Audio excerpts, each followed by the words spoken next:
पाप यह चीज है जो हम जानते हैं, जो हम जानते हैं कि ये काम नहीं करना है और वो काम हम करते हैं, वही पाप।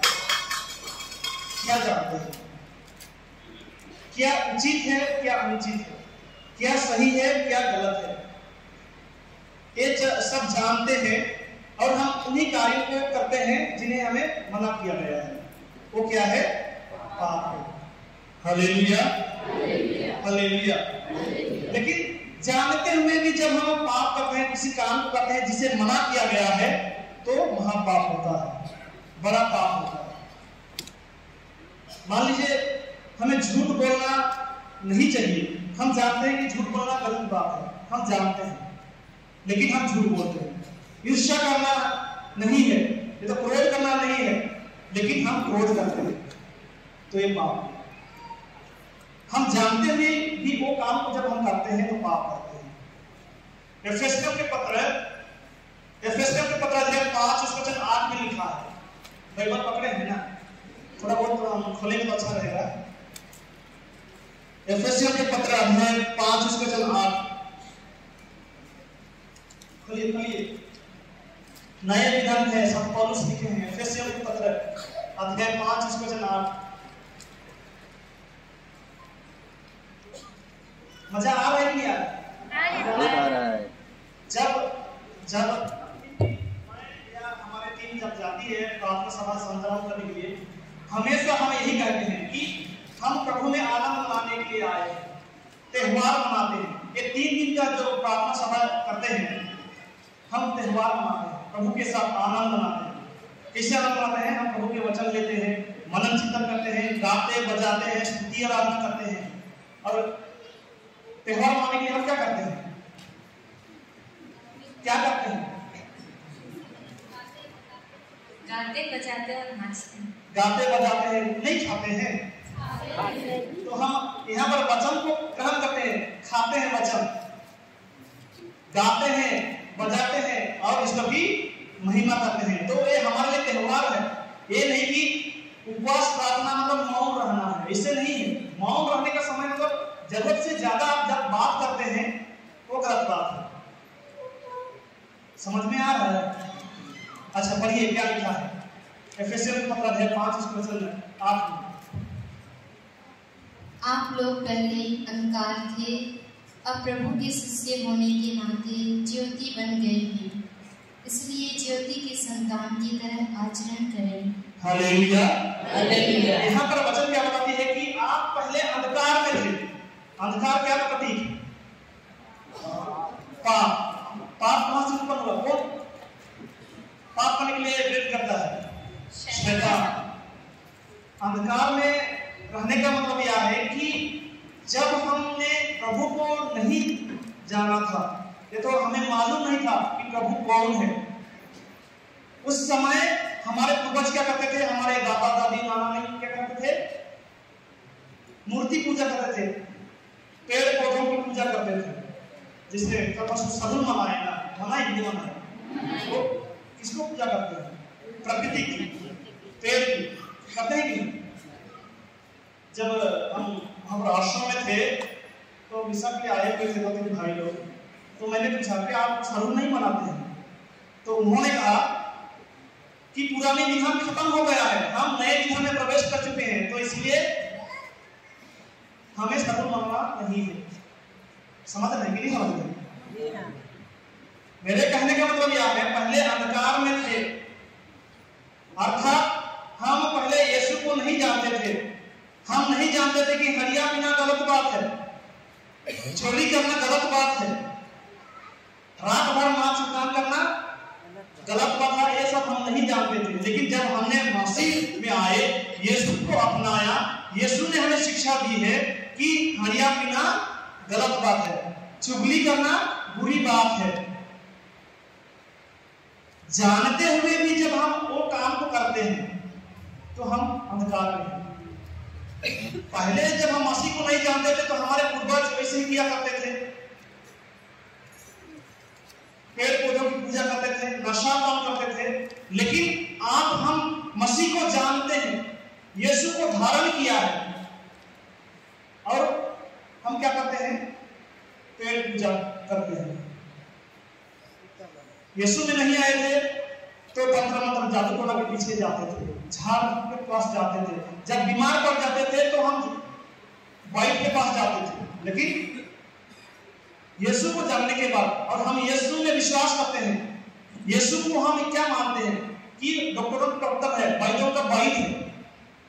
हम मानते हैं, जानते हैं, जानते हुए भी जब कोई बीमार हो जाता है, लंबी समय से बीमार हो रहा है, तो हम किसके पास लेते हैं? तांत्रिक के पास लेते हैं। तो क्या हम ज्योति को धारण किया है? पहले जैसे हम अंधकार में थे, अभी भी हम अंधकार में हैं।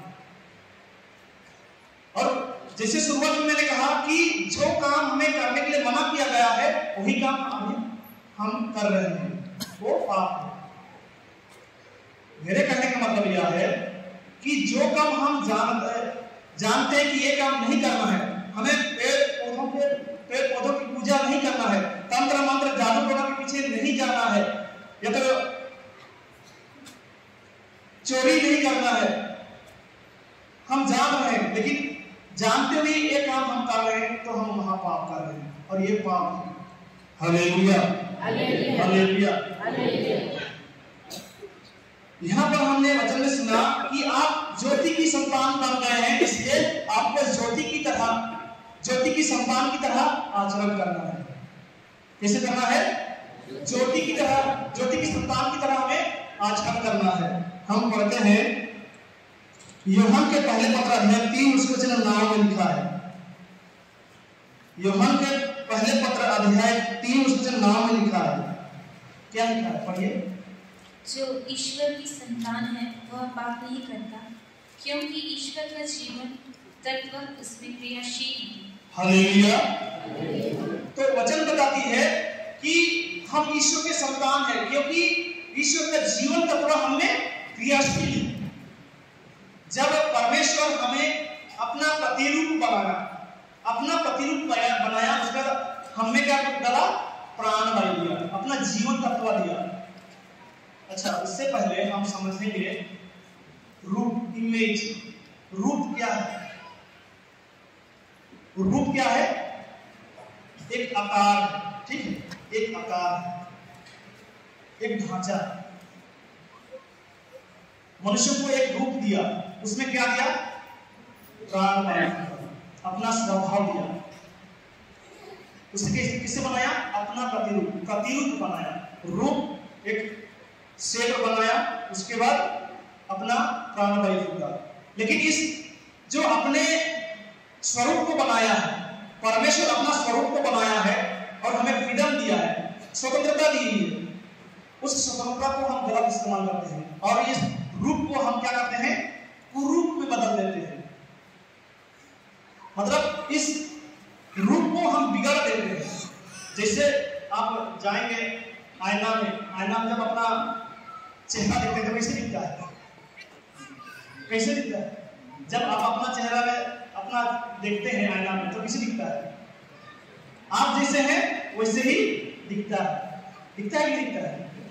तो ईश्वर हमें अपना प्रतिरूप बनाया है, और हम ईश्वर के जीवन तत्व है। हमारा ईश्वर हमारा क्रियाशील है। लेकिन यदि उस आईना को हम फोड़ देंगे और देखेंगे तो कैसे दिखेगा? कैसे दिखेगा? बिगड़ा हुआ दिखेगा ना, इधर उधर चेहरा दिखेगा, अच्छी तरह से नहीं दिखेगा। उसी तरह जो रूप दिया है, उस रूप को हमने अपने पाप के द्वारा क्या किया है? बिगाड़ दिया है। उस रूप को हमने बिगाड़ दिया है, क्या करके? पाप करके। और ईश्वर के जीवन तत्व जो हमें क्रियाशील थी, वो ईश्वर की जो कृपा है हम गंवा दिए हैं। इसीलिए उस कृपा को पुनः प्राप्त करने के लिए हमें क्या करना है? अपनी गलती को स्वीकार करना है, पश्चाताप करना है। देखिए, पश्चाताप और प्रायश्चित दो अलग बात होता है, ठीक है? कई लोग बोलते हैं कि प्रायश्चित करना है, लेकिन प्रायश्चित करना और पश्चाताप करना दो अलग बात होता है। प्रायश्चित करने का मतलब यह है कि किसी के बदले किसी को देना। किसी के बदले किसी को देना। जैसे पुराने विधान में, कल मैं प्रवचन में बता रहा था कि शुद्धिकरण के लिए किसको चढ़ाया जाता था? मेमने का रक्त चढ़ाया जाता था। वो एक प्रकार का शुद्धिकरण के लिए था। लेकिन जब यीशु आए और अपना रक्त बहाए, तो वहां पर हम संत पौलुस अपने वचन में लिखता है कि हम यीशु के रक्त के मूल्यवान रक्त के द्वारा खरीदे गए। अर्थात यीशु ने हमारे पापों के लिए प्रायश्चित किया, वो अपना लहू दिया, हमारे बदले में वो अपना लहू दिया, ताकि हमें दोबारा लहू बहाना ना पड़े। इतना क्लियर नहीं है तो दूसरा एग्जांपल देता हूं। आप लोगों ने सुना होगा संत मैक्सिमिलियन कोल्बे के बारे में। संत मैक्सिमिलियन कोल्बे के बारे में नाजी कंसंट्रेशन कैंप में जब हुए थे, तो उनमें से एक कैदी भाग जाता है और वहां से घोषणा पत्र आती है कि जाओ उस व्यक्ति को ढूंढ कर लाओ, उसे पकड़ कर लाओ, नहीं तो उसके बदले में 10 व्यक्तियों को गोली मार दी जाएगी। लेकिन कोई ढूंढ कर नहीं लाता है, कि वो भाग जाता है। कहां भाग जाता है पता नहीं। तो यहां हम देखते हैं, तो वो अधिकारी जो है 10 लोगों को चुनता है, 10 लोगों को चुनता है और उनको मारने की तैयारी करता है। तो उनमें से एक व्यक्ति कहता है कि मैं अभी शादी किया हूं, मेरे बच्चे हैं, मेरे बीवी है, यदि मैं मार जाऊंगा तो उनका देखभाल कौन करेगा? इसीलिए मुझे छोड़ दीजिए और किसी और को ले लीजिए, तो किसी का प्राण दूसरा का ले लीजिए। तो गिड़गिड़ाता है, घुटने टेक कर अधिकारी के सामने आंसू बहाते हुए अनुनय विनय करता है, लेकिन उनका कोई सुनवाई नहीं होता है। और उन्हीं में से एक Maximilian Kolbe, father Maximilian Kolbe थे। वो कहते हैं, वो अधिकारी से बात करते हैं कि इनके जगह में मैं अपना प्राण देने के लिए तैयार हूं, क्योंकि मेरा कोई बीवी बच्चे नहीं है। मैं ईश्वर की सेवा के लिए अपना जीवन समर्पित किया हूं, तो आप मुझे मौका मिला है अपनी प्रजा के लिए अपना प्राण देने के लिए। और वो करता है, उस व्यक्ति की जगह में वो अपने को बलि चढ़ाता है। तो ये हुआ प्रायश्चित, किसी के बदले में किसी को देना, चाहे वस्तु हो या इंसान हो। यह है प्रायश्चित। पश्चाताप का अर्थ यह है कि हम अपनी गलतियों को स्वीकार करते हैं कि जो मैंने काम किया है वो काम गलत था, वो गलती है, उस गलती को हम स्वीकार करते हैं और प्रभु के पास आते हैं कि प्रभु मेरे द्वारा गलती हो गई। जिसे उड़ाव पुत्र के जीवन में हम देखते हैं, लूकास के सुसमाचार अध्याय 15 में पढ़ते हैं, वहां उड़ाव पुत्र के बारे में आप लोगों ने बार बार सुना होगा, उन पर मनन चिंतन भी किया होगा। वहां पर उड़ाव पुत्र क्या कहता है? पिताजी, मैं स्वर्ग के विरुद्ध और आपके विरुद्ध पाप किया है। वो अपनी गलती को स्वीकार करता है। तो जब हम स्वीकार करते हैं और प्रभु के सामने प्रकट करते हैं और उसे छोड़ देने का निर्णय लेते हैं, वो होता है सच्चा पश्चाताप। और जब उड़ाव पुत्र अपने पिता के घर आता है तो क्या कहता है? पिताजी, आप मुझे अपने बेटे की तरह नहीं बल्कि एक सेवक की तरह मुझे रख लीजिए। मैं आपके बेटा कहलाना योग्य नहीं हूं, इसलिए मुझे एक सेवक की तरह रखिए। वो अपनी गलती को स्वीकार करता है। तो इसी तरह हमारे जीवन में भी किसी प्रकार के पाप बुरा हुआ है, ये तो सोच से, बात से, ये तो काम से, हमें स्वीकार करना है कि मुझसे गलती हो गई। कई बार ऐसा होता है जब हम संस्कार के लिए जाते हैं तो हम क्या करते हैं? अपने बेटे बहुओं की शिकायत करते हैं कि उसने ऐसे किया इसलिए मैंने गुस्सा किया, मैं तो झगड़ा किया, लड़ाई की, उन्होंने मुझे थप्पड़ मारा तो मैं भी थप्पड़ मारा, वो थप्पड़ नहीं मारा होता तो मैं भी थप्पड़ नहीं मारा होता। इस प्रकार हम शिकायत करते हैं। लेकिन सच्चा पश्चाताप ये है कि अपनी गलतियों को स्वीकार करना कि मुझसे गलती होगी, मैं कमजोर इंसान हूं, मैंने पाप किया है, ये मनोभाव बना है। हालेलुया। एक बार ईश्वर की महिमा में ताली बजाइए।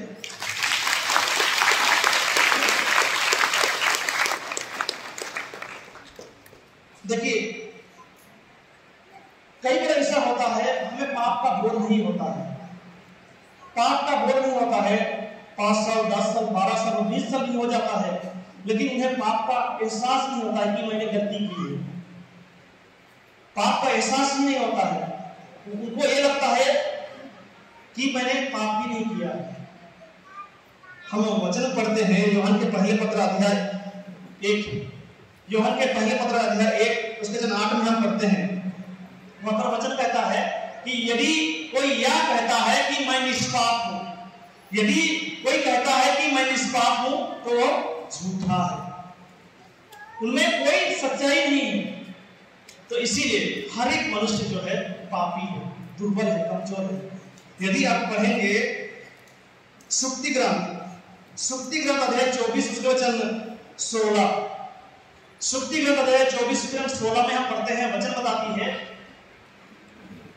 धर्मी व्यक्ति दिन में 7 बार पाप में गिर सकता है।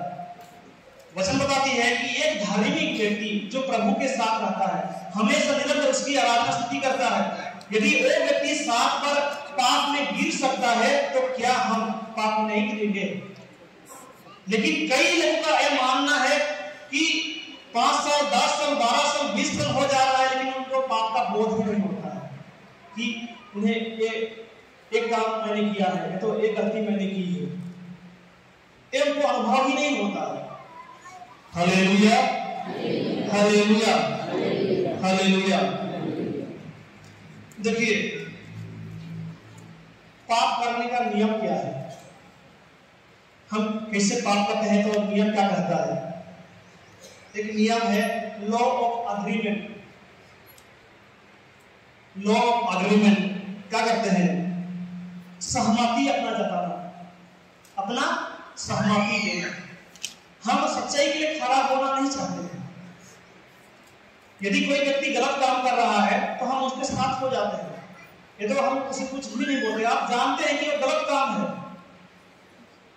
गलत काम है आप जानते हैं, लेकिन उन्हें आप प्रोत्साहन देते हैं, तो कुछ नहीं बोलते हैं, ये तो उन्हें सुधारने की कोशिश नहीं करते हैं, हाँ में हाँ भरते हैं। प्रकाश का ग्रंथ में लिखा है ना तुम ठंडे हो ना गर्म हो, अच्छा होता कि तुम गर्म होते। कहने का मतलब यह है कि तुम ना धर्म तरफ जा रहे हो ना विधर्म की तरफ, ना अच्छाई तरफ अब जा रहे हो ना बुराई तरफ। और आगे प्रभु कहता है कि अच्छा होगा यदि आप अच्छाई के रास्ते को अपनाओगे। यह बात विश्वास में भी लागू होता है। ना हम विश्वासी बन पाते हैं ना अविश्वासी बन पाते हैं, हम बीच में रहते हैं। तो प्रभु क्या कहता है कि अच्छा होगा कि आप विश्वासी बनकर जीवन जिए। विश्वास तो हम हैं, विश्वासी तो हम हैं, लेकिन हम विश्वास योग्य जीवन नहीं जीते। यदि हम विश्वास योग्य जीवन जीते तो क्या गलत है उसके लिए आप खड़े हो जाते हैं कि ये चीज गलत है, आप न्याय के लिए खड़े हो जाते हैं।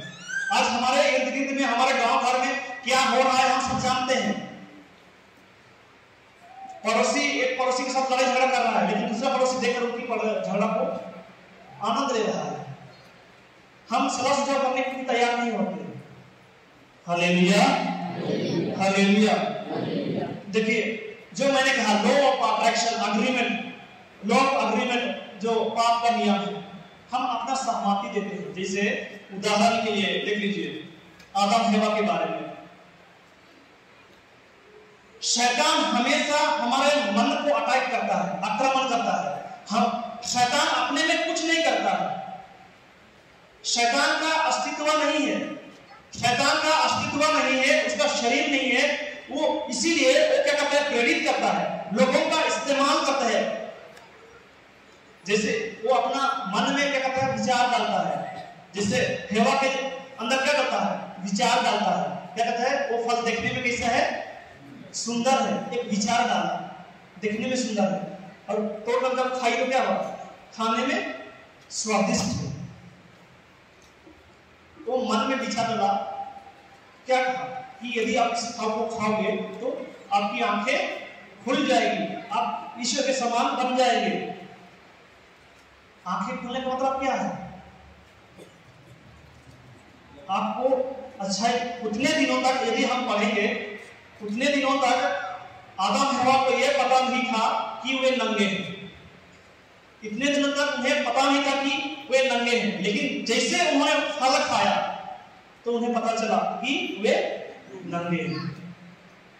हालेलुया।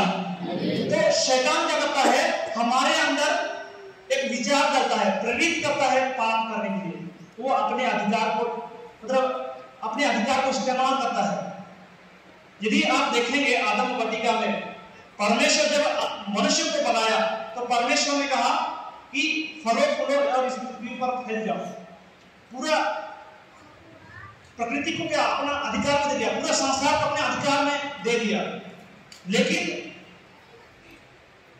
हेवा और आदम जो है उस अधिकार का उपयोग नहीं किया। यदि वो हेवा, जब उन्होंने शैतान ने कहा कि इस फल को खाने से आपकी आंखें खुल जाएगी, तो अधिकार के साथ बोल सकता था, ये तो सकती थी। आदम भी बोल सकता था, ये तो आदम भी बोल सकती थी कि नहीं ये नहीं हो सकता, हट जाओ, ये बोल सकते थे। लेकिन उन्होंने ऐसा नहीं किया। जैसे शैतान प्रेरित किया उस विचार में वो क्या किए, अपना सहमति दिए।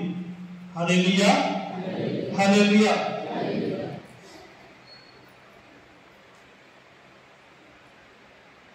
यीशु को शैतान कैसे ठगता है, मत्ती के सुसमाचार अध्याय 4:1-11 में हम पढ़ेंगे। वहां पर शैतान क्या करता है, एक विचार करता है, आपको भूख लगी है, आप 40 दिन 40 तक उपवास प्रार्थना किए हैं, आपको शरीर भूख मिटाना है ताकि आपके शरीर में ताकत आ जाए, बल आ जाए। इस पत्थर से कहिए रोटी बन जाए। वो बना के नहीं खिला रहा है, लेकिन करने के लिए क्या कर रहा है, प्रेरित कर रहा है। उसके मन में विचार डाल रहा है कि आप ईश्वर के पुत्र हैं, आप में शक्ति है, सामर्थ है। यदि आप अपने शब्द का इस्तेमाल करेंगे तो ये पत्थर रोटी में बदल जाएगी। और हम देखते हैं कि यीशु जो है उसके बहकावे में नहीं आता है। जैसे उन्होंने कहा कि आप ईश्वर के संतान हैं, आप में सामर्थ है, तो प्रभु क्या करते हैं, वचन का सामर्थ लेते हैं। मनुष्य जो रोटी से नहीं जीता है, बल्कि ईश्वर के मुख से निकलने वाले हर एक शब्द से जीता है। दूसरी बार हम देखते हैं वो मंदिर की चोटी पर ले जाता है, वहां से कूदने के लिए कहता है, और शैतान क्या कहता है कि लिखा है कि वे अपने दूतों को भेजेगा, आपको जमीन में गिरने नहीं देगा, चोट लगने नहीं, आपके पैरों में चोट लगने नहीं देगा। उसको इस्तेमाल करके उसके मन में विचार डालता है। उसी तरह पहाड़ की चोटी पर लेता है, सारा संसार के वैभव को दिखाता है, कहता है कि ये मेरा है, मेरी आराधना करो तो मैं सब कुछ दे दूंगा। तो इसी तरह शैतान हमारे अंदर क्या करता है, एक विचार करता है। Hallelujah, hallelujah, hallelujah. अच्छा, ये तो थी कि पाप करने का नियम। अब हम देखेंगे पवित्र बाइबल के अनुसार पाप कितने प्रकार के हैं। पाप कितने प्रकार के हैं। सबसे पहली बात, हम पवित्र बाइबल हमें 4 प्रकार के पाप के बारे में बताते हैं। सबसे पहली बात यह है कि शारीरिक पाप, जो हम शरीर से पाप करते हैं। शारीरिक पाप जैसे चोरी करना, हत्या करना, व्यभिचार करना, ये क्या है, शरीर के द्वारा पाप होता है। हत्या करने का कई तरीका होता है। हम मन से हत्या करते हैं, हम अपने जुबान से भी हत्या करते हैं, और ऐसे ऐसे शब्दों का जब हम प्रयोग करते हैं उस व्यक्ति को चोट लगता है, और उन शब्दों के द्वारा दूसरे व्यक्ति को हम हत्या करते हैं। दूसरे व्यक्ति को शरीर रूप से कैसे हत्या करते हैं। आजकल हत्या करने का मतलब ये नहीं होता है कि हम तलवार में, बंदूक ले और गोली मारे। हत्या करने का कई तरीका होता है। जैसे मैंने कहा, दूसरे व्यक्ति की हत्या कैसे काम करते हैं, जब आप नशा काम देते हैं, जब किसी व्यक्ति को गुटखा देते हैं, ये तो हड़िया या दारू देते हैं, तो जाने अनजाने में आप उस व्यक्ति की हत्या करते हैं। कैसे हत्या करते हैं, क्योंकि नशा पान करने से क्या होता है, जो गुटखा खाता है आप गुटखा देते हैं, या तो सिगरेट जो पीता है आप सिगरेट पीने के लिए देते हैं, तो क्या होता है? क्या होता है? शरीर नष्ट होता है। गुटखा के ऊपर में लिखा हुआ रहता है, तो सिगरेट के डब्बा में लिखा हुआ रहता है, क्या लिखा रहता है? स्वास्थ्य के लिए हानिकारक। स्वास्थ्य के लिए हानिकारक है। शराब में भी लिखा है, बोतल में लिखा रहता है कि शराब क्या है? शरीर के लिए हानिकारक है। तो जब हम शराब पिलाते हैं, गुटखा देते हैं, सिगरेट पीने के लिए देते हैं, तो कहीं ना कहीं आप इनडायरेक्टली उस व्यक्ति की हत्या कर रहे हैं। गुटखा लेने से क्या होता है? कैंसर की बीमारी होती है कि नहीं? दारू पीने से क्या होता है? कैंसर, फेफड़ा खराब होता है। तो कहीं ना कहीं उस व्यक्ति को हम हत्या कर रहे हैं। Hallelujah, hallelujah. यदि हम इस प्रकार का काम करते हैं, यदि हमारे अंदर इस प्रकार का बुरी आदतें हैं, तो हमें त्यागना है, छोड़ना है। चोरी करने की बुरी आदतें हैं जो हम हाथ से लेते हैं, जो हमारा हक का नहीं है, उसे पाना चाहते हैं, लेते हैं। खेत में किसी के बगल में अच्छा सब्जी उगा है, यदि आपको खाने का मन किया, बिना पूछे जब ले लेते हैं, तो आप हाथ से ही लेते हैं। शरीर से आप क्या कर रहे हैं? पाप कर रहे हैं। तो पवित्र बाइबल बताती है कि हम शरीर से पाप करते हैं। हम पढ़ेंगे लेवीगत अध्याय 20 उसके वचन 10 से आगे आप पढ़िए कि हम शारीरिक रूप से पाप करते हैं, शरीर के द्वारा पाप करते हैं। दूसरी बात है मानसिक पाप। मानसिक पाप किसे करते हैं? नहीं दे रहा है। मन से हम पाप करते हैं। कैसे हम पाप करते हैं? मन से, अपने सोच विचार से। जैसे मैंने कहा कि शैतान जो है हमारे मन को अटैक करता है, आक्रमण करता है, हमारे अंदर एक विचार करता है किसी व्यक्ति के प्रति क्रोध करने के लिए, किसी व्यक्ति के प्रति ईर्ष्या करने के लिए। जब हम बुरे विचार लाते हैं अपने मन में, एक महान व्यक्ति जिसका नाम है शेक्सपियर, वो कहते हैं, क्या कहते हैं? If you love me, I will be in your heart. If you love me, I will be in your heart. If you hate me, I will be in your mind. समझ में आया? यदि तुम मुझे प्यार करोगे तो मैं तुम्हारे दिल में रहूंगा, यदि तुम मुझे नफरत करोगे तो मैं तुम्हारे मन में रहूंगा। और मन क्या करता है? मन हमेशा क्या करता है? दूसरों की बुराई करता है, विचार ऐसे विचार लाता है, षड्यंत्र रचता है। जिस व्यक्ति को हम पसंद नहीं करते हैं, वो व्यक्ति कितना ही अच्छा काम क्यों ना करे, हम क्या करते हैं? उसकी बुराई ही चाहते हैं, उनके बुराई ही सोचते हैं, उनका बदनाम करते हैं, करते ही नहीं करते हैं। हालेलुया। लेकिन जिस व्यक्ति को हम प्यार करते हैं, वो गलत काम भी कर रहा हो, हम उसे कुछ नहीं कहते हैं, क्योंकि वो हमारे दिल में है, हमारे हृदय में है, वो हमारे हृदय में बस चुका है। इसलिए हम उसकी बुराई को नजरअंदाज करते हैं। तो हम मन से पाप करते हैं, मानसिक पाप। Hallelujah, hallelujah. मत्ती के सुसमाचार अध्याय 5 उसके वचन 21 और 22 में हम पढ़ते हैं, क्या वो कहता है? पढ़ लीजिए।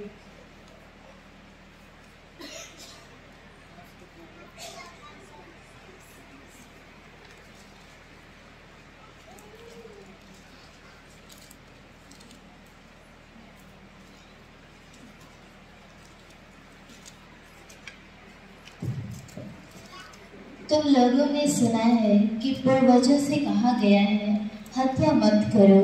यदि कोई हत्या करे तो वह कचहरी में दंड के योग्य ठहराया जाएगा।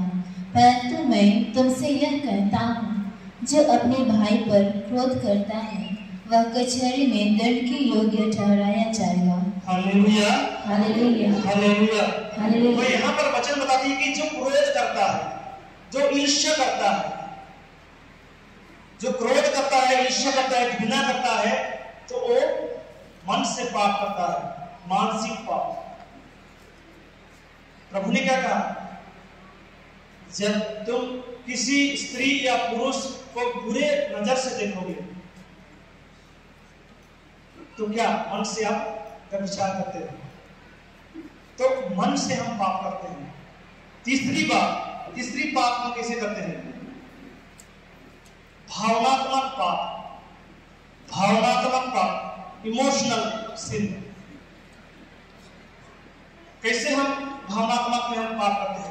जब हम हताश हो जाते हैं, निराश हो जाते हैं, अपने चेहरे को ऐसे बना देते हैं, हमारे चेहरे को मलिन बना देते हैं, ऐसे लगता है हम ऐसे चलते फिरते हैं कि हमें कोई जान नहीं है। हम ऐसे अपने आप को बना देते हैं, दुखी होकर जीवन जीते हैं। और जब हम दुखी होते हैं ये तो वो सीधे तौर पर कहाँ पहुंचता है? हमारे भावना में पहुंचता है। और जब उस भावना को हम अपने शरीर में दिखाते हैं, जब हम निराश हो जाते हैं, हताश हो जाते हैं, अपना मुंह मलिन कर घूमते फिरते हैं, तो हम भावनात्मक पाप करते हैं। Hallelujah, hallelujah. चौथी पाप जिसे हम आध्यात्मिक पाप कहते हैं, और आप लोगों ने बड़े ही ताव से कह दिया कि ईश्वर का आज्ञा का उल्लंघन करना पाप है, और ईश्वर की आज्ञा का उल्लंघन करना आध्यात्मिक पाप है। Hallelujah, hallelujah. तो हम सब ईश्वर की आज्ञा का उल्लंघन किया है, हम ईश्वर की आज्ञा का उल्लंघन करते हैं। परमेश्वर जो नियम दिया है उन नियम का हम पालन नहीं करते हैं। ईश्वर ने कहा कि तुम ज्योति की संतान हो, तो ज्योति की संतान की तरह हमें आचरण करना है। उसका हमने सुना कि उसका जीवन तत्व हमें क्रियाशील है, हमें वो कृपा मिली है, लेकिन उस कृपा को हम खो देते हैं। कैसे हम खोते हैं? देखिए, हर एक व्यक्ति जो है पवित्र आत्मा को धारण किया, ग्रहण किया। जब पेंटेकोस्ट के दिन आया, जब प्रेरितों पर उतरा, उसी दिन सारा कलीसिया को पवित्र आत्मा दी गई है। जब हमने बपतिस्मा संस्कार ग्रहण किया, उसी समय से हम पवित्र आत्मा से संचालित होते हैं। लेकिन आत्मा से आप संचालित होते हैं या नहीं होते हैं वो अलग बात है। आत्मा आप में क्रियाशील है या नहीं है वो आप ही जान पाएंगे। आपको अनुभव हो रहा है या नहीं हो रहा है वो आपको ही पता चलेगा। मेरे अंदर आत्मा क्रियाशील है, उसे मैं ही केवल जान सकता हूं। यदि मुझमें मैं ये कहता हूं कि आत्मा, पवित्र आत्मा मुझमें क्रियाशील है, तो मेरे आचरण में दिखाई देना है, मेरा चेहरा हंसमुख होना है। मैं चेहरा मलिन बनाकर नहीं घूमूंगा फिरूंगा। लेकिन हम ऐसे जिंदगी जीते हैं, सब कुछ होते हुए भी ऐसे जिंदगी जीते हैं कि हमारे पास कुछ नहीं है, क्योंकि हम उस कृपा को खो दिया है। संपरुष हमें सचमुच में सही बात कहते हैं कि सबों ने पाप किया और ईश्वर की महिमा से वंचित हो गए, ईश्वर की कृपा से वंचित हो गए। हम अभिषेक खो सकते हैं कब हम अपनी कृपा को खो देते हैं, तो उस अभिषेक को खो देते हैं जब हम आज्ञा का पालन नहीं करते हैं। आप लोगों ने सुना होगा, राजा दाऊद से पहले एक राजा था, उसका नाम क्या है? साउल। साउल का नाम सुने हैं ना? साउल, राजा साउल के बारे में हम सुनते हैं, परमेश्वर ने आदेश दिया, कहा कि जाओ तुम अमालेकियों के साथ युद्ध करना। परमेश्वर ने आदेश दिया कि जाओ तुम अमालेकियों के साथ युद्ध करना और उस युद्ध में आप विजय प्राप्त करोगे। लेकिन याद रखना कि उस देश से विजय प्राप्त करने के बाद वहां से कुछ नहीं लाना है। वो आदेश देता है कि जाओ, मैं तुम्हारे साथ हूं, तुम युद्ध करना, युद्ध में विजय प्राप्त करोगे, लेकिन वहां से कुछ भी नहीं लाना है। और राजा साउल जाता है, युद्ध करता है, युद्ध में विजय प्राप्त करता है। विजय प्राप्त करने के बाद, अब पहले जमाना में जब युद्ध विजय प्राप्त करने के बाद क्या करते थे, वहां के जितने भी सोना चांदी, भेड़ बकरी बछड़ा जो भी है, सब कुछ लेकर अपने देश लाते थे। यहाँ तक कि जो लोग मोटा तगड़े हैं उन सब लोग को भी अपने देश में लाते थे, ताकि उनको एक बंधक बनाकर अपने देश में काम करवाए। ये उनका नियम था। लेकिन प्रभु ने आदेश दिया साउल से कि जाना, युद्ध करना, युद्ध जीतने के बाद वहां से कुछ नहीं लाना है। लेकिन जब युद्ध जीतने के बाद जब वापस लौट रहे थे, तो कुछ सैनिक क्या कहते हैं कि हम युद्ध तो विजय प्राप्त किए हैं, हम विजयी हुए हैं, इसलिए कुछ अच्छे मोटे तगड़े बछड़ा को ले जाते हैं और ईश्वर के लिए बलि चढ़ाएंगे, बलि चढ़ाएंगे। और राजा उनकी बातों को मान लेता है और वो क्या करता है, बछड़ा लेकर आता है और बलि चढ़ाता है। तो ईश्वर उससे पूछता है, ऐसा तुमने क्यों किया? मैंने तुम्हें मना किया था। तो शाऊल यहां पर क्या कहता है, मैं तो लाना नहीं चाहता था, मैं लाना नहीं चाहता था, लेकिन मेरे सैनिक जो थे उन्होंने मुझे कहा कि प्रभु को बलि चढ़ाना है, इसलिए मैं लेकर आया। देखिए यहां पर क्या कहते हैं, प्रभु ने जो आदेश दिया था उसका उल्लंघन किया। और जब परमेश्वर ने पूछा कि तुमने ऐसा क्यों किया, तो क्या किया? अपने सैनिकों को दोष देता है, अपनी गलती को स्वीकार नहीं करता है। पुराने विधान में हम देखते हैं आदम हवा के जीवन में भी आदम को परमेश्वर ने पूछा कि आदम तुम कहां हो, क्या तुमने उस फल को खाया जिसे मैंने मना किया था?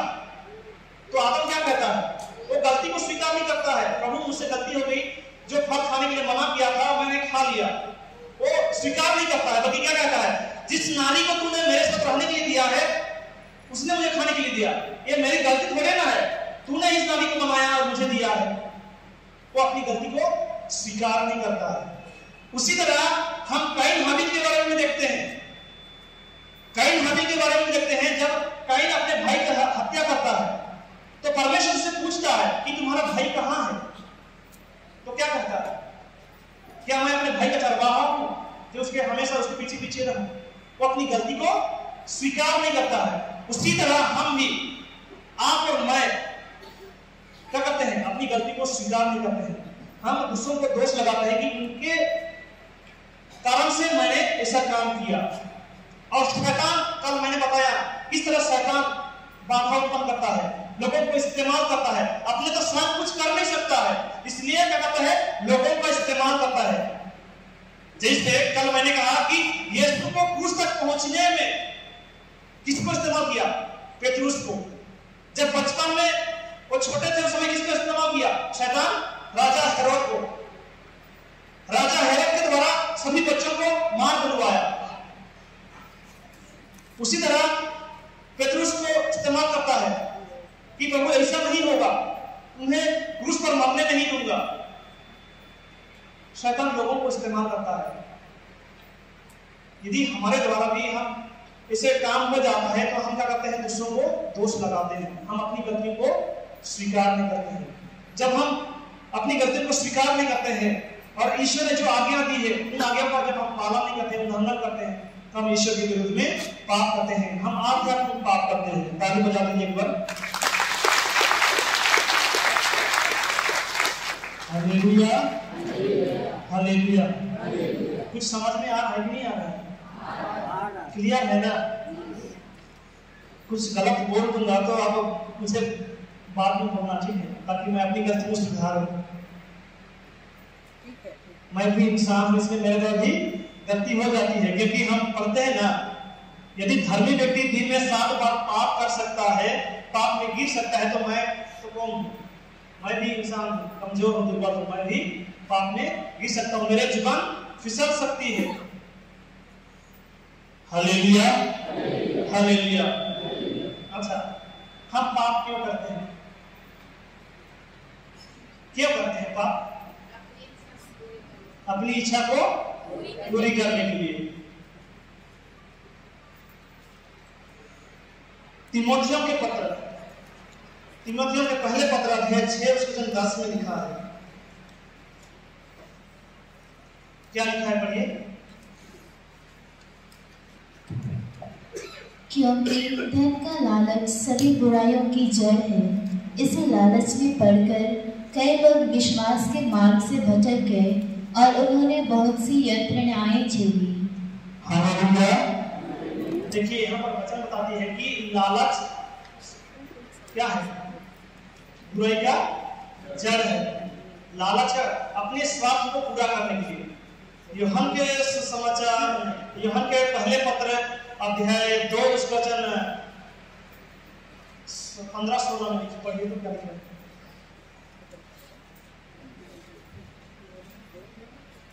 तुम ना तो संसार को प्यार करो और ना संसार की वस्तुओं को। जो संसार को प्यार करता है उसमें पिता का प्रेम नहीं। संसार में जो शरीर की वासना, आंखों का लोभ और धन संपत्ति का घमंड है, वह सब पिता से नहीं बल्कि संसार से आता है। Hallelujah, hallelujah. तो यहाँ पर लालच, जब हम शरीर की इच्छा को जब हम पूरा करना चाहते हैं, एक डिजायर होता है, पाने की चाहत, जब हम शरीर की इच्छा को पूर्ति करना चाहते हैं, आंखों की अभिलाषा को जब हम पूरी करना चाहते हैं, और वो सब काम हम करते हैं जो इस शरीर को सुख दे और आंखों की अभिलाषा को पूरी करे, और जब हम उन चीजों को पाने की चाहत रखते हैं तो हम पाप करते हैं, हमें स्वार्थ भर जाता है। जब हम स्वार्थ भर जाता है तो हम क्या करते हैं, हम केवल पाना चाहते हैं, हम केवल पाना चाहते हैं। बौद्ध धर्म में शायद लिखा गया है, desire is the root cause of sin, जाल में फंसाना है। तो कई, जैसे पहले जमाने में जब बाजार जाते थे तो लिस्ट बनाकर जाते थे, तेल खरीदना है, हल्दी मसाला खरीदना है, सब्जी खरीदना है, आलू प्याज खरीदना है। लेकिन आजकल दुकान में जाते हैं, ये तो मॉल में जाते हैं, लोग मॉल में जाते हैं तो क्या देखते हैं, कई हजार तरीका के सामान आप देखते हैं। जो चीजें खरीदने के लिए आप जाते हैं उससे ज्यादा चीजें आप घर में लेकर आते हैं, क्योंकि आप जब वहां जाते हैं हजारों चीजों को देखते हैं तो ये भी सही है, इसे ले लेना है, ये भी अच्छा है, इसे भी ले लेना है, और आप क्या करते हैं, खरीदते हैं। और खरीदने से क्या होता है, पैसा की बर्बादी।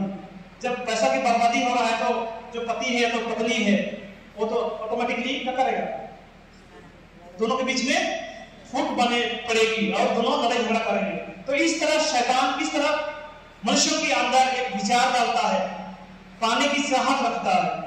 जब हम पाने की चाहत रखते हैं तो हम पाप करते हैं, पाप में गिर जाते हैं। Hallelujah, hallelujah. दूसरी बात, प्रभु में हम विश्वास रखते हैं कि प्रभु सर्वशक्तिमान ईश्वर है, जो कुछ हम प्रार्थना मांगते हैं वो हमें देता है। हम पवित्र वचन में पढ़ते हैं, यही पढ़ते हैं कि जो कुछ तुम प्रार्थना में मांगते हो विश्वास करो कि वो तुम्हें मिल गया है और वो तुम्हें दिया जाएगा। और ईश्वर का वचन जो है सत्य प्रतिज्ञा है, वो उसका वचन कभी बदलता नहीं है। हम पढ़ते हैं नबी ईसाया का ग्रंथ अध्याय 45 में, नबी ईसाया का ग्रंथ अध्याय 45, वहां पर वचन बताती है 23 में, मेरे मुख से निकलने वाला शब्द सच्चा और अपरिवर्तनीय है। तो अर्थात जो मुख से, परमेश्वर के मुख से शब्द निकला है वो मनुष्य के जीवन में पूरा हो जाता है। और कब पूरा होता है, जब हम प्रभु के पास आते हैं। लेकिन उस प्रभु में विश्वास रखने के लिए शैतान क्या करता है, संदेह उत्पन्न करता है, हमारे मन में विचार करता है, जिस विचार से हम संदेह करने लगते हैं कि होगा कि नहीं होगा, मिलेगा कि नहीं मिलेगा। मैं प्रार्थना के लिए जा रहा हूं, मैं इसे मांग रहा हूं, पता नहीं मिलेगा कि नहीं मिलेगा। हम संदेह करने लगते हैं। परिवार में फूट डालने का काम शैतान करता है, वो पति पत्नी के बीच में वो संदेह उत्पन्न करवाता है। किसी पत्नी के साथ, किसी लड़की के साथ पति यदि हंसी मजाक कर दिया तो पत्नी तुरंत संदेह करना लगती है। उसी तरह पत्नी किसी दूसरे व्यक्ति के साथ हंसी मजाक कर रहा है तो पति संदेह करने लगता है, और वो भूल जाता है कि शादी के समय में परमेश्वर के सामने और कलीसिया के सामने उन्होंने करार किया है, वचन दिया है कि हर एक दुख सुख में एक दूसरे के साथ निभाना है। उस करार को भूल जाता है और वो संदेह करने लगता है, वफादार नहीं रहता है। हालेलुया। तो शैतान क्या करता है, संदेह डालता है कि होगा कि नहीं होगा, ऐसे करने से ऐसे होगा कि नहीं होगा। वो शैतान हमारे अंदर संदेह डालता है। और ये संदेह कैसे उत्पन्न होता है, हमारे अज्ञानता के कारण। जब हम किसी सच्चाई को नहीं जानते हैं, हमारे अंदर अज्ञानता है, तो हम संदेह करने लगते हैं। Hallelujah, hallelujah. तीसरी बात है कि शैतान जो है ऐसे प्रलोभन डालता है, हमारे मन में एक विचार डालता है कि हम अपने आप को शक्तिशाली, कि मैं ये कर सकता हूं, ये मेरे द्वारा ही किया हूं। कई लोगों का ये धारणा है कि नेम एंड फेम के लिए सब कुछ करने के तैयार हो जाते हैं, वो नाम कमाने के लिए वो काम करते हैं। जब किसी चीज को वो अच्छी तरह से किया है तो हमेशा अपना बड़ाई करता है कि मैंने किया है, मेरे द्वारा हो पाया है, वो अपनी महिमा देता है।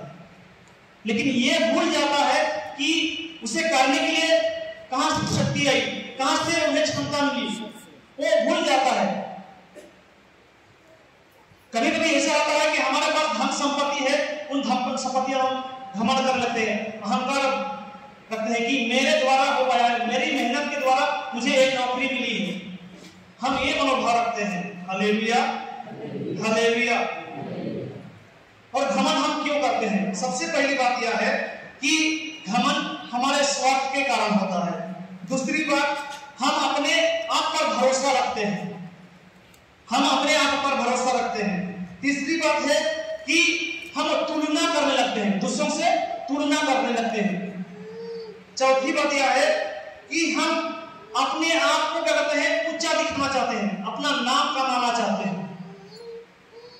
लेकिन हम ये भूल जाते हैं कि जो जीवन मिला है वो प्रभु के द्वारा मिला है। यदि प्रभु हमें अपना जीवन तत्व नहीं दिया होता तो हम आज निर्जीव होते। यदि ईश्वर हमारे अंदर जीवन तत्व नहीं दिया होता तो हम निर्जीव होते, उसे हम भूल जाते हैं। ईश्वर ने हमें बनाया है, वो अपना प्रतिरूप बनाया है, वो सब कुछ दिया है। तो इसीलिए प्रभु कहता है कि हम घमंड किस बात की करें? जो कुछ प्रभु ने दिया है वो सब उसी का है, जो कुछ हमारे पास है वो सब प्रभु का है। तो हम किस बात की घमंड करें? ये शरीर जो मिला है वो प्रभु की देन है। यदि हमें से एक प्राण ले लिया जाए तो हमारा शरीर क्या हो जाएगा? निर्जीव हो जाएगा। Hallelujah, hallelujah, hallelujah.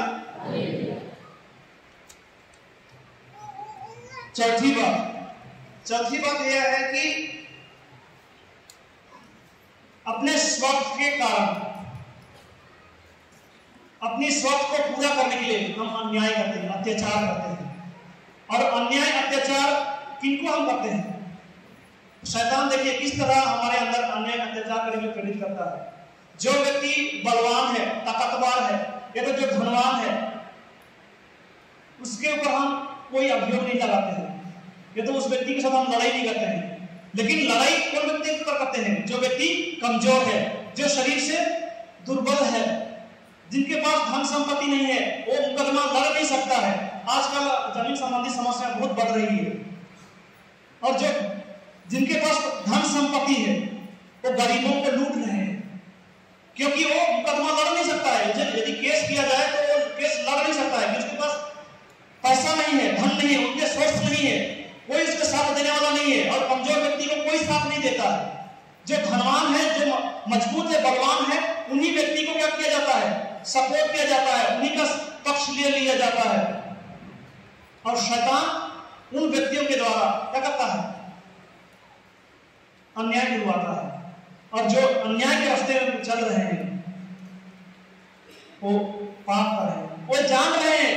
जो व्यक्ति अन्याय कर रहा है कि जो जमीन में लूट रहा हूं, वो जान रहा है कि वो मेरा हक का नहीं है, लेकिन वो अपनाना चाह रहा है। तो शैतान जो है आपको इस्तेमाल कर रहा है पाप करने के लिए।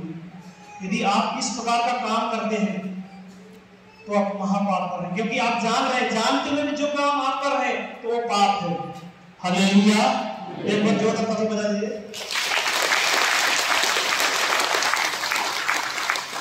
Hallelujah, hallelujah, hallelujah. पांचवी बात,